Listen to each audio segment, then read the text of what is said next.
Hey guys, welcome back. Today I want to start off the video by reading you a quote, and I want you to guess who this quote is from. During my 12 and a half years as a member of this body, I've never believed that additional gun control or federal registration of guns would reduce crime. I am convinced that a criminal who wants a firearm can get one through illegal, untraceable, unregistered sources with or without gun control. In my opinion, a national register or ban of handguns would be impossible to carry out and may not result in reduced crime. It was from July of 1986, and it was our President Joe Biden who said that. A lot of time has passed. It's guaranteed. My, how things change. Yeah. So today, guys, we're going to talk about pending legislation. We don't typically like to do political videos. The only time that we'll do political videos is when we basically face a true and real threat. I try to assess that. And through my contacts in DC and various other groups, I do believe now is a time that we face a very real threat to our Second Amendment rights. There is most likely going to be gun legislation, anti-gun legislation that will pass the House and the Senate if you guys don't act, if you sit back and do nothing. And today we're going to talk about some of the bills that are being proposed and where the true threats lie. And then, of course, what you can do would help stop this problem, which has worked in the past, and that is to contact your representatives. With that being said, we have Jason here with us again today. Hello, guys. And then we also have Dave with us today. What's up, guys? Glad to be All right, back. guys. It's good to have you back. All right, so a lot of stuff to cover today. There are a whole flurry of gun bills being proposed by the Democrats, none by the Republicans so far. And this is all in response to recent events. I don't think we need to go over what's transpired in the last few months. But, recent events have once again brought these political creatures out of the closet. They have dusted off all their gun control plans, and they're all throwing them now at the Congress to see what's going to stick. It's a little bit disjointed. In the past, it's been more consolidated, where they've tried to push on one bill like an assault weapons ban. We're seeing a lot of disjointed behavior here where Democrats are submitting their own bills. We have Nadler, who's trying to kind of vacuum them all up and make them into one omnibus bill. And then we have other Democrats out there still trying to push their own agenda. And I think this is a byproduct of the complete chaos of the Biden administration and his low approval ratings, and these guys facing very stiff and difficult reelection possibilities in terms of the midterms that are coming up this November. And so with all that being said, there are some definite threats to our Second Amendment rights. Now, Joe Biden just recently went and made a national address and talked about the Second Amendment not being absolute, nor are any other amendments, any other right. He believes that none of them are absolute. So we're probably breaking a law by making this video in his eyes. I don't know, because apparently freedom of speech isn't absolute either. They like to trot out this saying. I love to hear all of them saying this at once, because they always do when they go on the talk show circuits. You know what? You can't yell fire in a crowded movie theater. Yeah, you can. Absolutely, you can. There's no law against it. Now, you may be liable for what happens next. You know, if the fire department shows up, they'll probably send you the bill for it. And if somebody gets hurt, you might be charged criminally because of your actions. But the act itself of yelling fire is not banned. It is not illegal in any of the states. Looked it up. So, where do we find ourselves now? Well, you're not kidding. I mean, they are literally throwing bill after bill after bill. I mean, they are just throwing as fast as they can, like you said, by multiple people coming out, just dropping bills, all sorts of stuff, from magazine bans to assault weapons bans to feature bans to whatever it may be. I mean, they're literally as fast as they can. And God, do I hate hearing that statement that no right is absolute. It's like, oh, really? What part of shall not be infringed is gray area to you? I know. Because that's about as cut and dry as it gets, right? Yeah. So most of these laws, many of these laws that are being proposed are repetitive. So you have multiple people submitting laws about ghost guns, 80% lowers, making your own gun at home. There's a couple of laws out there regarding that. We have safe storage laws being proposed by a couple of different parties out there. And that's why Jerry Nadler has tried to suck all these up into one omnibus bill that he would then push through. But then there are like 21 Democrats that recently sent a letter to Speaker Pelosi saying, hey, can we break these apart? Because we don't really believe that one big bill has a chance of passing. And so we want to vote on these smaller bills individually in hopes that something sticks so they can go back to their constituents in these tough midterms and say, look, I've done something. Be it a red flag law, be it a magazine ban, be it raising the age from 18 to 21 to purchase a long gun, something. They want anything to pass. And that's the danger of this. And the real danger we face right now as well is from Mitch McConnell, because he's told the Republicans in the Senate to sit down with the Democrats and compromise. And anytime they say compromise, that means get ready to give up some rights. Yeah, because, we lose. Right. Because there's no such thing as a compromise. We'll get nothing and they'll take something from us once again. Yep. Right? They give nothing. We you always take bump give. stocks, good. Give us back machine guns. That's a compromise. But what they're going to do to us is just strip us of more rights. Mm-hmm. And so that's where we currently stand. And my biggest fear right now is the Senate. The House is a joke, but the Senate's dangerous because right now we have that 50-50 thing going on. We need to hold on to the filibuster, but I'll guarantee you if Mitch McConnell, the top Republican in the Senate, is demanding compromise, you're going to find 9 other Republicans that are going to go along with it, and that'll get them past the filibuster and allow them to pass something. And that something will likely be a red flag law, perhaps an upping of the age from 18 to 21 to purchase a long gun, and maybe even a magazine ban. I don't think the assault weapons ban has much of a chance.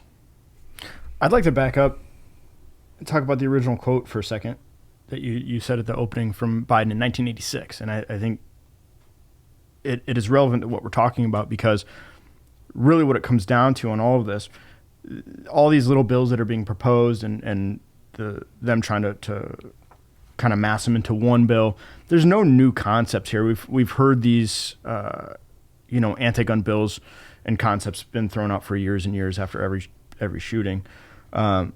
But what has changed with Biden is nothing. It's just what is politically advantageous at the time.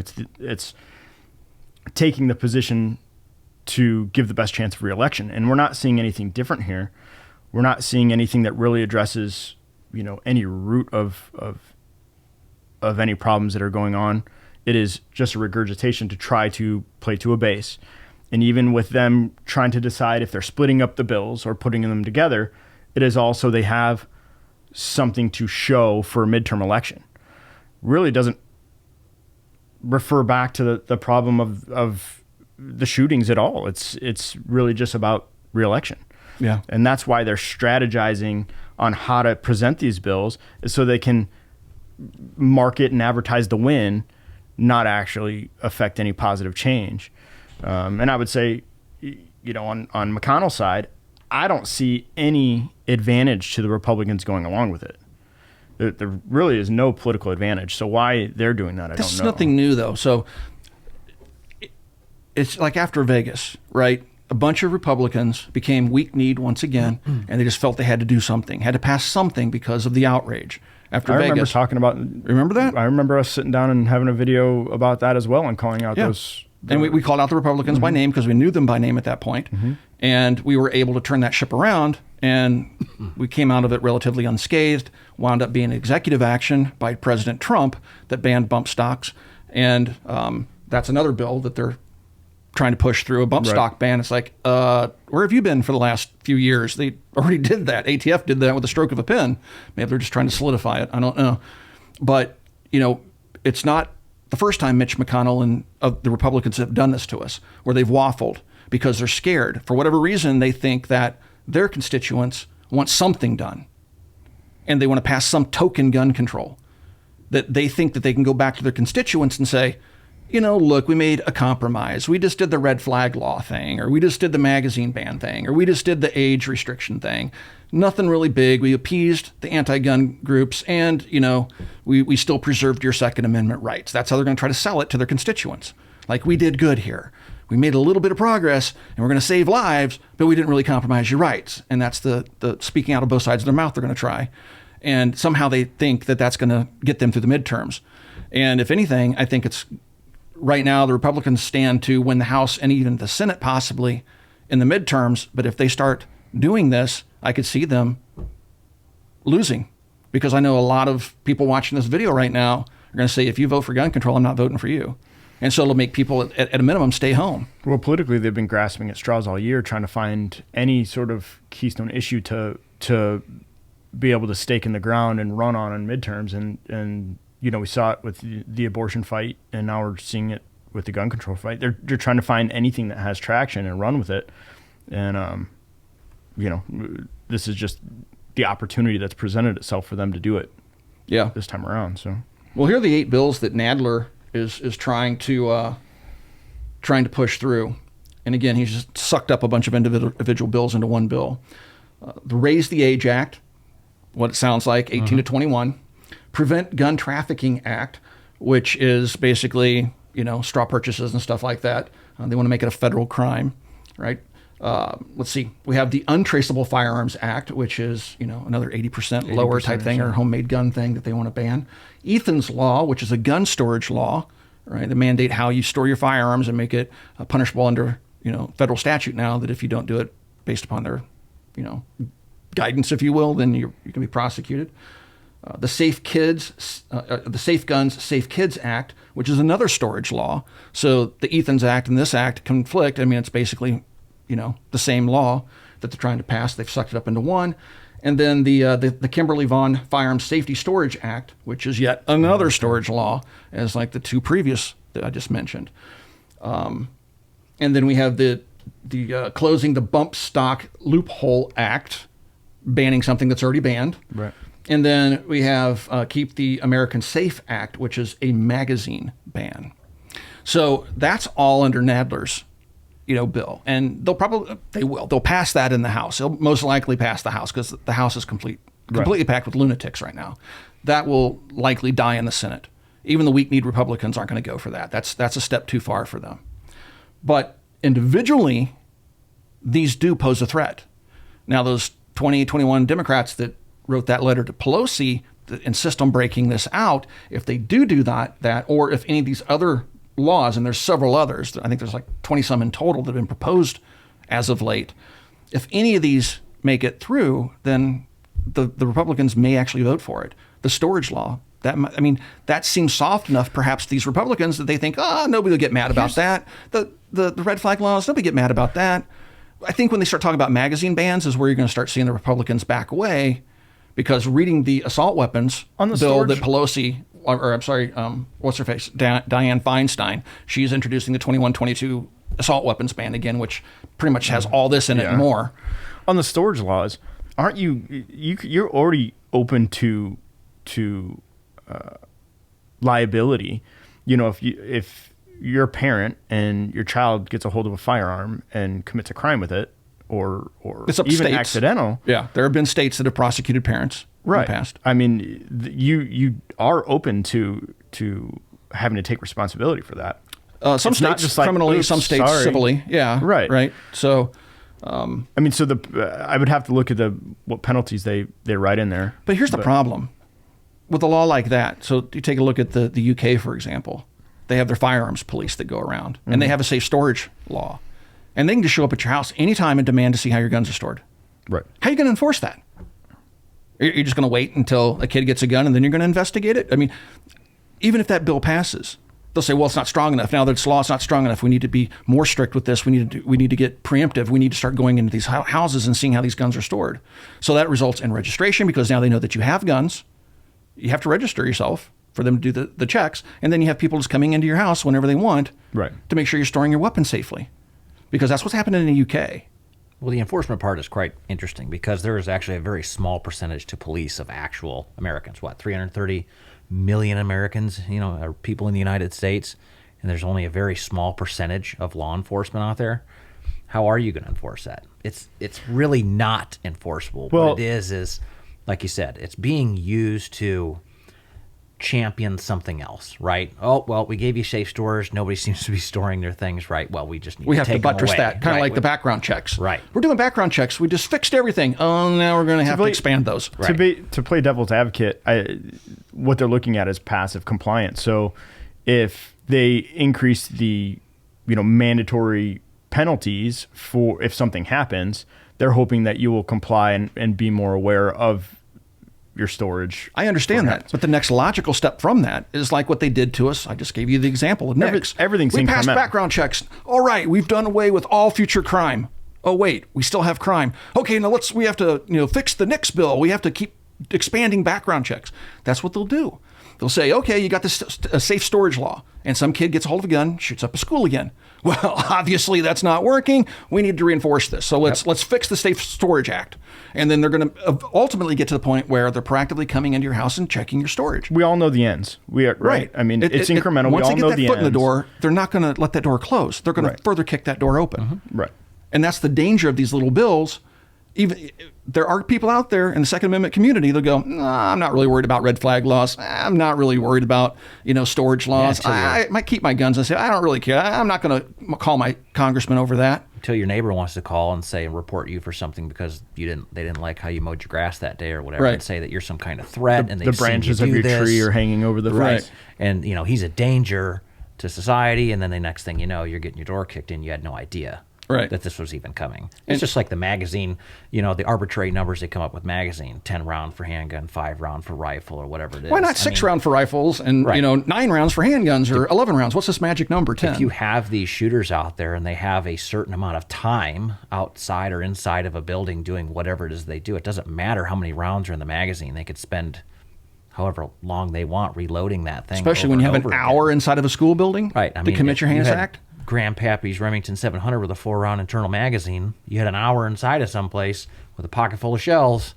Right. That's a lot of time. So, it doesn't matter. It doesn't matter how many rounds you have or whatever it is. The ultimate goal is they just want to take them away. That's it. Because look at all the hidden stuff going on with the ATF even now. Like, going after FRT triggers, whatever it is, 80% just in the back scenes, right? The ATF running rampant, taking 80% stuff. That's the most auto key card. That's the most effective. Key card. That's the most effective. Shutting down FFLs on minimal offenses, like all sorts of stuff going on. Now just sweep up the difference here. Because of the failure of passing legislation, that's the most effective strategy for gun control, and it has been for a decade or more. Using ATF as a and just not just the ATF, but all the agencies to change rules to effectively make law. A lot of that going without on. Congress. Right. Yeah, a lot of folks don't even know that stuff is going on. You know what I mean? They're just like, they just see what they hear in the news, gun control. But there is a lot of stuff going on behind the scenes that they're not aware of that, federal agencies are doing. Right. And it's pretty And honestly, wild. There's no way the general public would be knowledgeable about those things unless you are a federal firearms license holder or are really ingrained into the industry. Think about the industry. Think about the millions of people that don't live on the forums, that don't watch YouTube videos, that own braces. And when they ban those through executive fiat, how many people are going to be felons and don't even know it? They're just going to go to a local range, perfectly law-abiding. They bought it from a licensed gun dealer. They think that they're in the clear. They don't live online. Nobody contacted them. They don't watch the evening news. There they are at the local range. And next thing you know, you get one of those, Stasi wannabes. There's somebody over here with a brace. They call 911. Next thing you know, this innocent person's now in prison. Yep. And facing 10 years. Yep. In federal prison. No parole prison. And that's the seriousness of this nonsense that's taking place at the ATF. But even worse with these little tiny bills, to get back to a point I wanted to make about incrementalism. This is a long-term strategy that the anti-gunners have been using against us for some time, right? You take a look at the 89 import ban, the 86 machine gun ban, the 1934 NFA Act. There was a time when I would post to Instagram years ago, and I would say ban the NFA. And I'd actually have gun people going, why would we need machine guns? There'd just be running gun battles in the street. I'm like, do you realize that's the same argument the anti-gunners used against us when we were trying to get all 50 states with concealed carry? Their argument was, well, if we give everybody guns, they're just going to be running gun battles in the streets. Now we're up to 24 states with constitutional carry? Doesn't even require a license or a background check. And yet we're not having that spike in these crimes. Well, there's a spike in crimes, but that's attributable lately to, the current political climate I don't want to get too far into, where they're just not prosecuting people. Mm-hmm. But it's that incrementalism where I won't fight for something that I never had, right? So my kids, let's say they pass all these laws right now, today in 2022, the next generation of kids that are being born, that are coming up, that never had that right, never owned an AR-15, never had a 30-round magazine, never had any of that. That's just the life they grew up in. Oh, we just have pump-action rifles and single shots. You won't miss what you won't. Don't miss what you never had. And that's the danger of this incrementalism, because we fight. There's some of us that fight to try to do something as simple as get suppressors off the registry, get SBRs off the registry, try to chip away at that registry. And every single time you start to make a little bit of progress, mass shooting, and that's off the table. Yep. Right. Every time. And nobody's fighting for it because we have a bunch of people that were born after those laws passed that really don't see the urgency in fighting for it because they never had it anyway.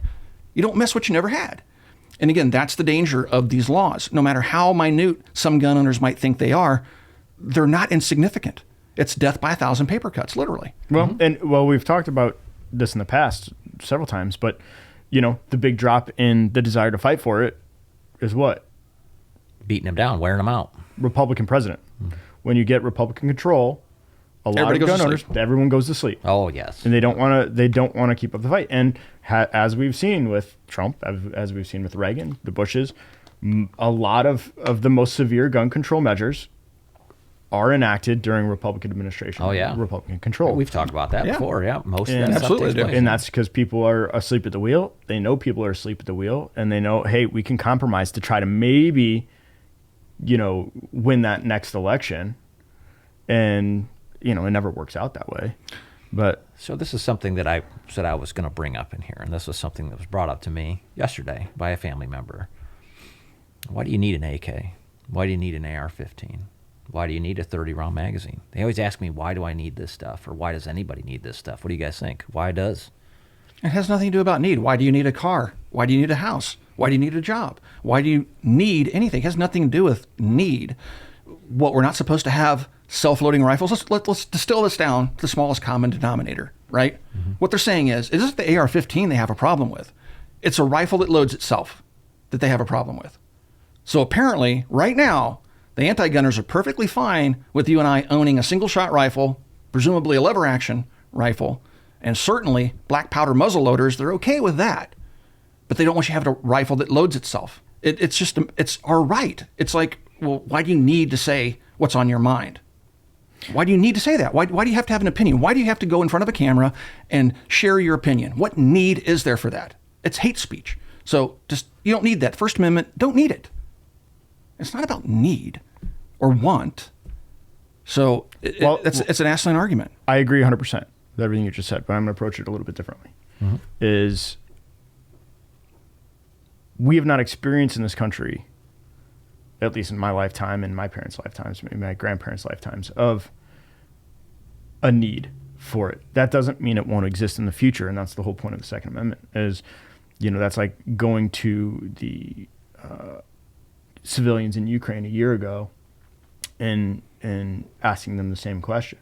Like, that answer is probably way different now than it was a year or 2 years ago, albeit they've experienced conflict in their country, many times. And there's a lot of countries that have experienced that.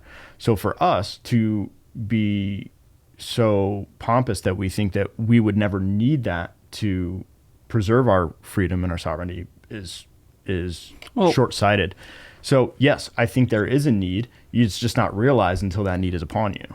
Well, and a lot of people are blind to that. When you say need, we've never needed that here in the United States in your lifetime. What about Randy Weaver? What about the Bundy Ranch? Completely different outcomes there. Yeah. Where you had the government descending on a farmer and armed Americans going down there and saying, no, we're not going to let this happen. And it ends.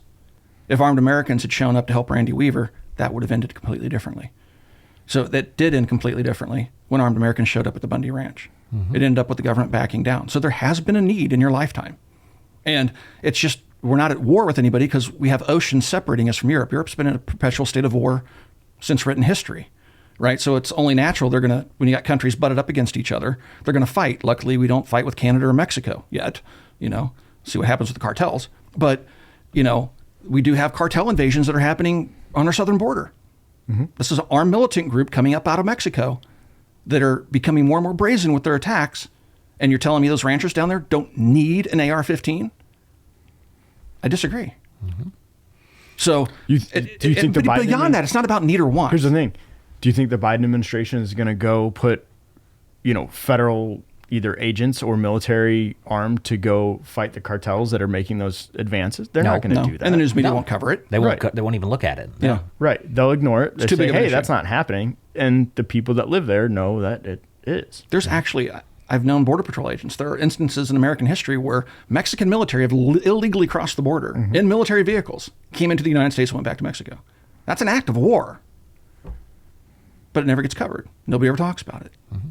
But the cartels are running Mexico now, not the Mexican government. And all those little border towns, I mean, it's complete chaos. And we have American cities that butt right up against those Mexican cities that are in complete chaos right now.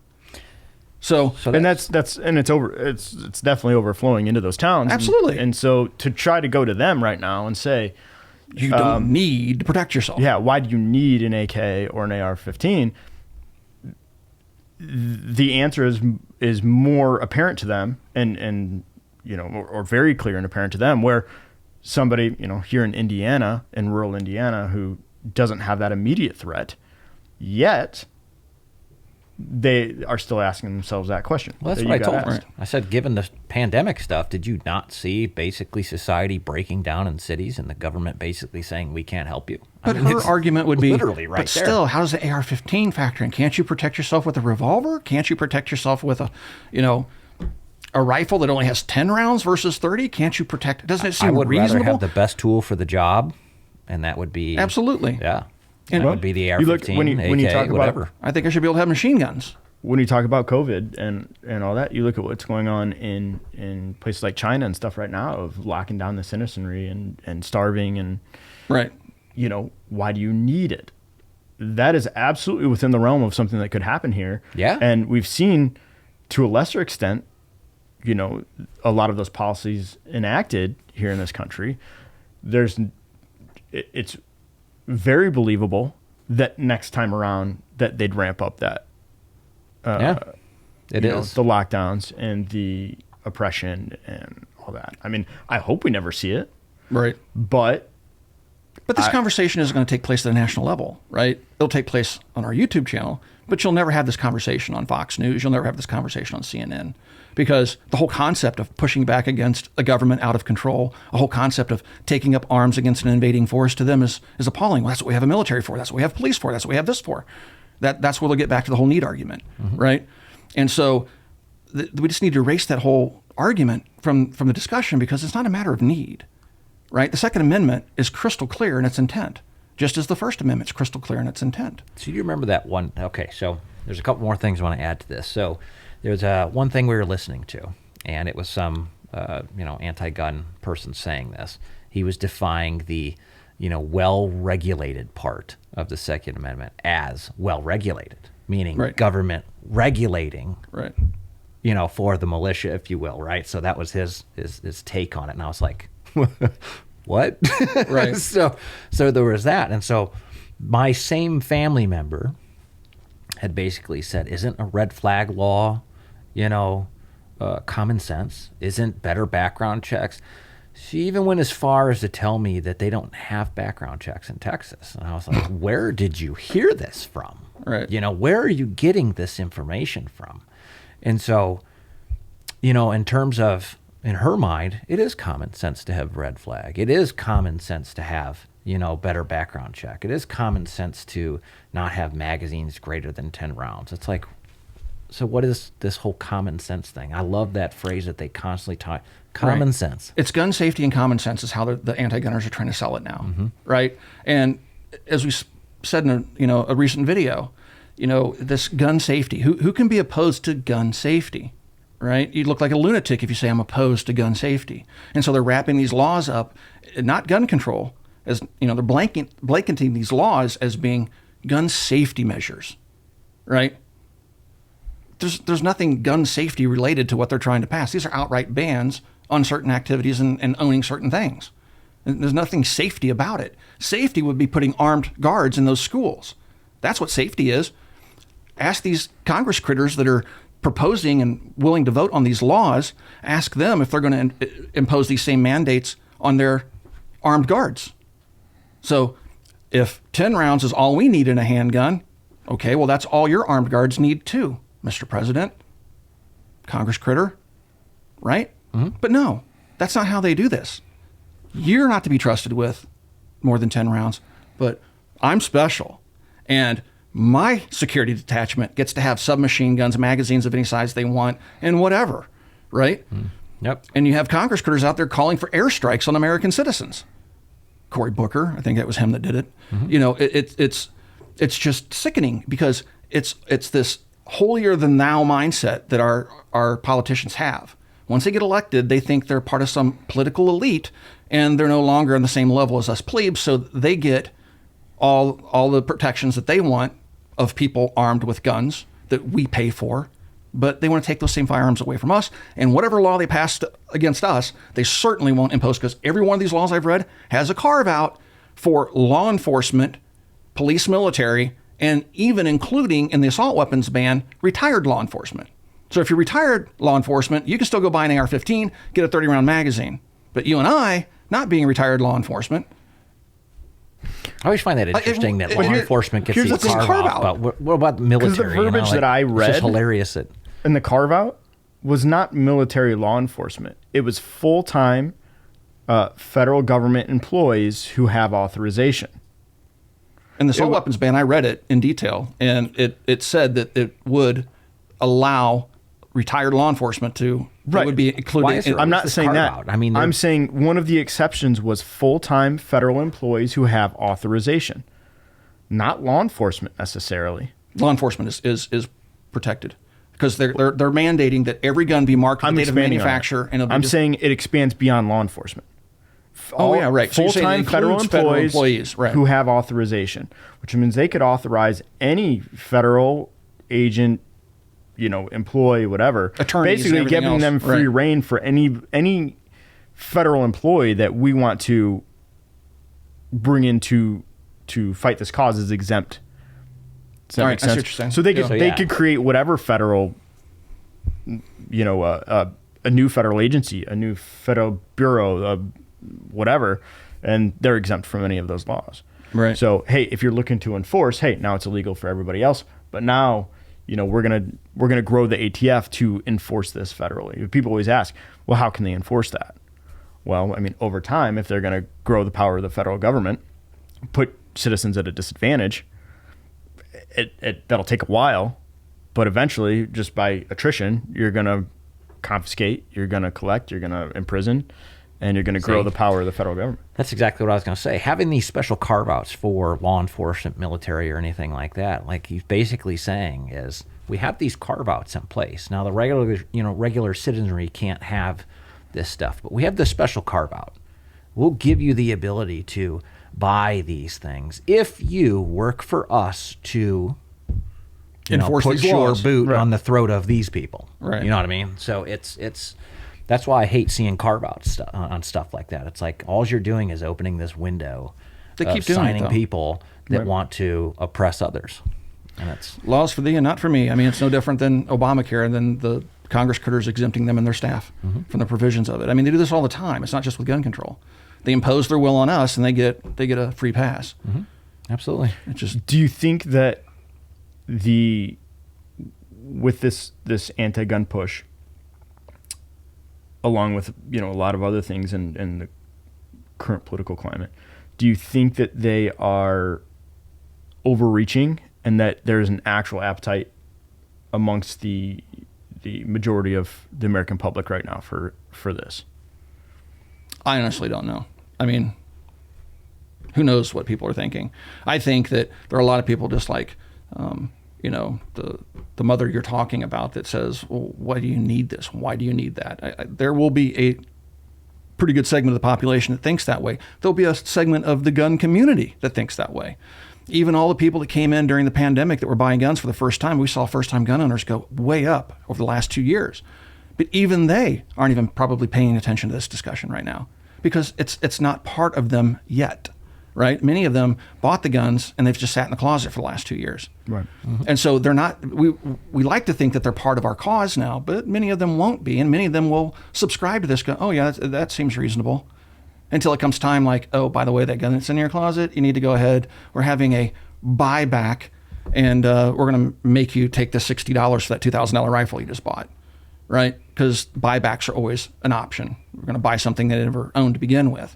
But I've seen that in some of these proposed laws where they're going to fund buyback programs, right? That's like eminent domain. We're just going to take your front yard because we have a new highway we're going to put through, and it might be going for $20,000 an acre on the open market, but we're going to give you $5 for it. And either take the offer, this guy over here is going to shoot you in the face. So, Yeah. I mean, that's where the government goes with these things, right? So it's disgusting at all levels. But we will have people within our own group that either ignore what's happening or will say, it doesn't seem so unreasonable. That first-time AR-15 owner, I'm like, I could probably do fine with a 10-round magazine if it's for the greater good. He's onto something there. Yeah, but there when are you talk people out numbers, there. so, okay, you got millions of new gun owners in the last couple of years, right? There are still a percentage of those that have come over and are aware and paying attention. So A percentage, yeah. Is it enough to move the needle? I don't know. We don't know yet, right?